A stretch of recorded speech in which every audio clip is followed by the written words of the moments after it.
Dear Melanie, I read your article with interest and would like to respond briefly if I may.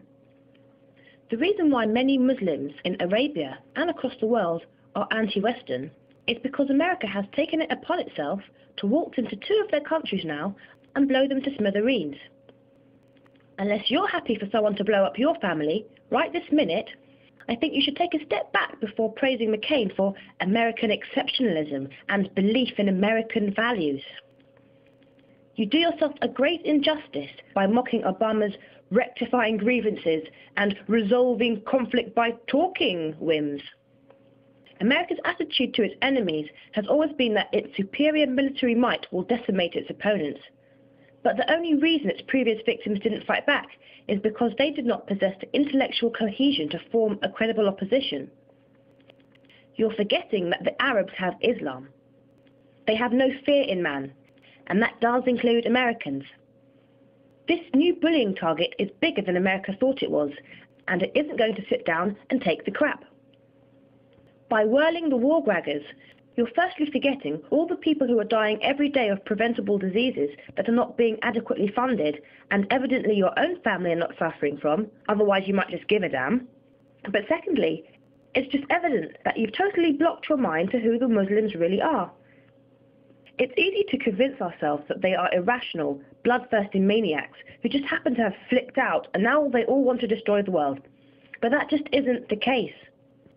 Muslims are humble, considerate, loving, good, and a religiously hampered people.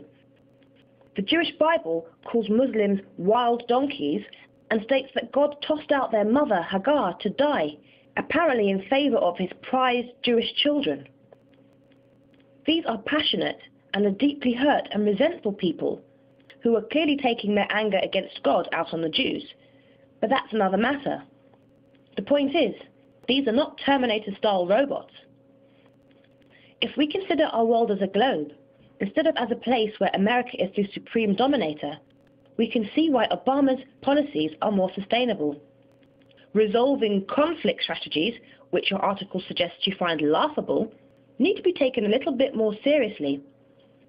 It's a tack people adopt when they consider themselves as equals to the other party, instead of as their unimpeachable superiors. That's also why discussions without precondition can only open the debate, instead of suffocating the future with a counterproductive and realistically illegitimate authority. I don't want Israel to be wiped off the map. I think that much of Muslim anti-Semitic rhetoric, and even some of its Quranic scriptures, are irrational and gruesome. But we need to stop acknowledging the Muslims and embracing them.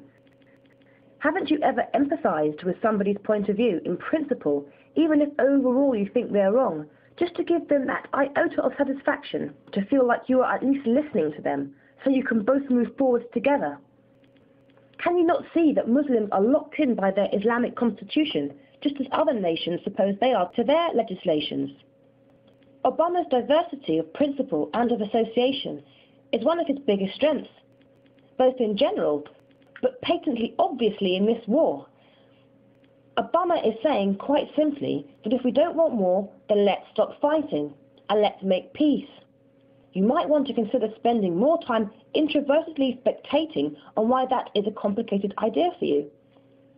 I'm not saying that resolution will come easy, but until the rest of the world acts correctly, genuine Arab injustice can never properly come to light.